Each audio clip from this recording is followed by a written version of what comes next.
Hello, this is Jeff and Josh from the Pastoral Support Services team, and this is a short video about sleep. So unfortunately, when things are a little bit stressful, then people can often find that maintaining good sleep can be a real challenge. The sorts of problems that can lead to that can be any sort of change in routine, maybe feeling a little bit upset or worried, anything different in your home environment, perhaps where you're actually sleeping, physical pain, a whole range of stuff. Now, this can have important impact in both the short and the long term. It can affect your decision making, your moods, and your ability to communicate. So basically, sleep is really important, is what I'm trying to say. So this video, what it's going to look at is three things. Basically, we're going to think a little bit about general tips for helping you to manage your sleep.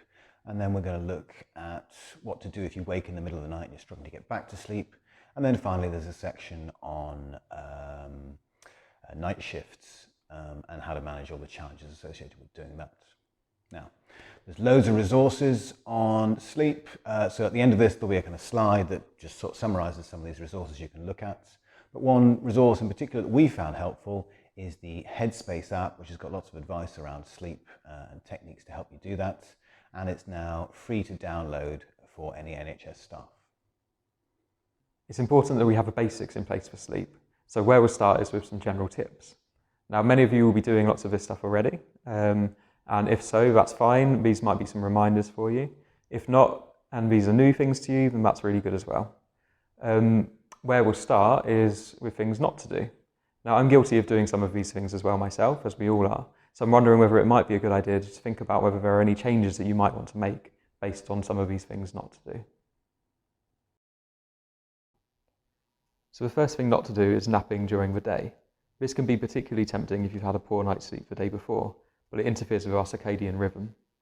It's also important not to eat a large meal less than 2 hours before going to sleep, as this can interfere with the quality of our sleep.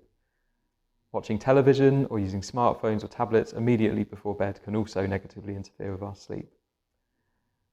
You probably already know this, but lots of caffeine before bed is not always the best idea. Similarly, and I'm sorry to tell you this, alcohol can be problematic for sleep.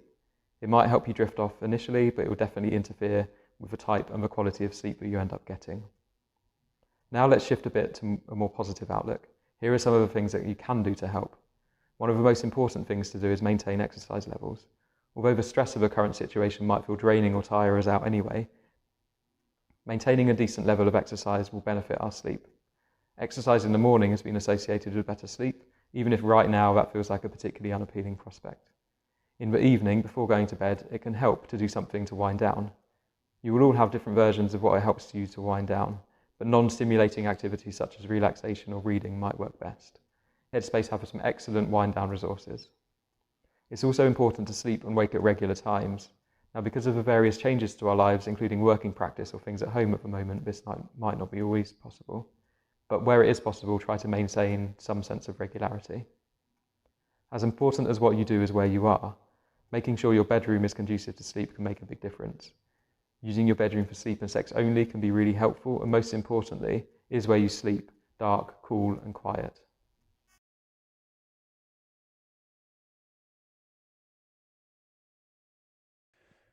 So, those are all tips for helping you get to sleep. However, there's another problem associated with sleep, which is when you wake in the middle of the night and then you can't get back to sleep. And this is typically associated with periods of stress or worry, which, to be honest with you, is the case for many of us right now.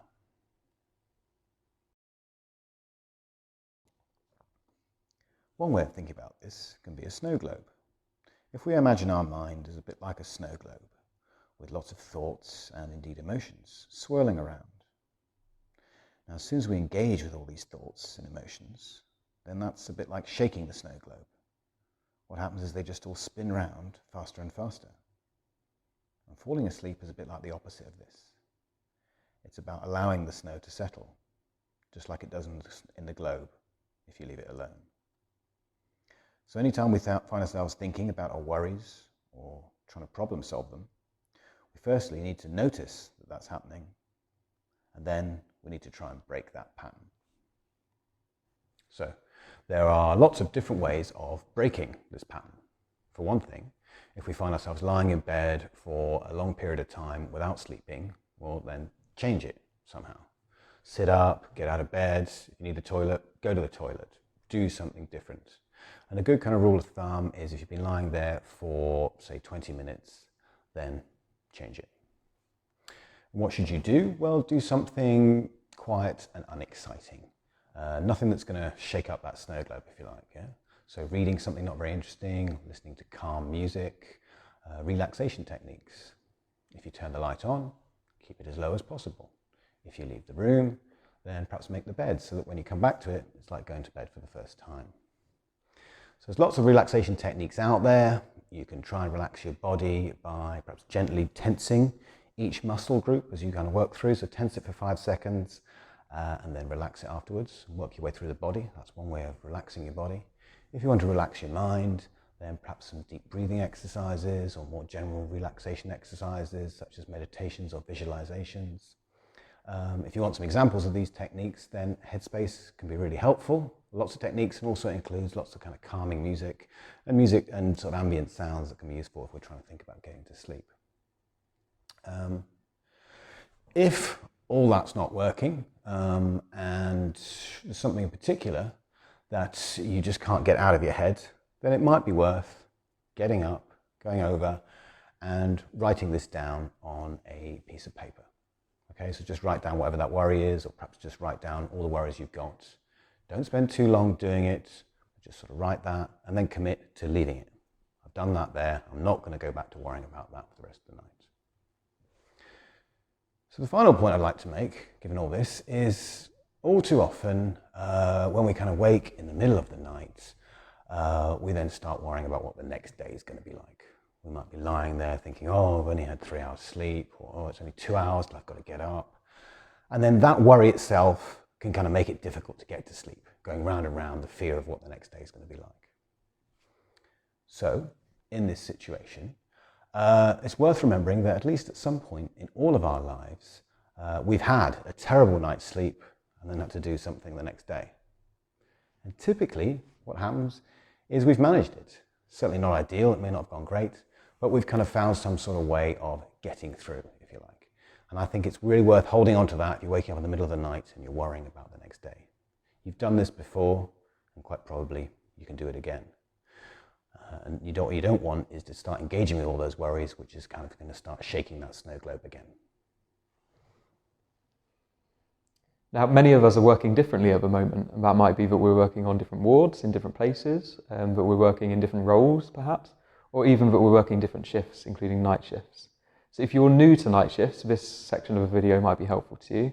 If not, these might be some reminders. What I'm going to do is just describe some tips that the British Medical Association have outlined for night shifts. So before your first night shift, if night shifts are new to you, it's really important to prepare your body. You can do that by keeping your sleep normal until the day before, exercising on the morning of your first night shift, and then using the rest of the day just to rest. You're going to feel tired your first night shift, so it's really important not to overexert yourself in the day before your first shift.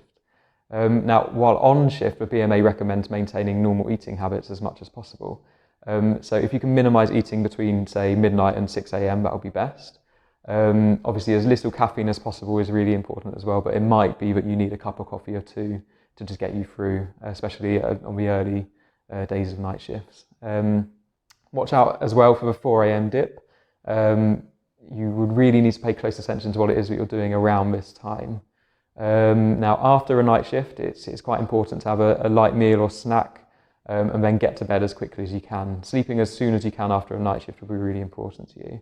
It might sound silly, but on your way home, if you need to use sunglasses to keep out the natural light, if it's safe to do so, we really recommend that.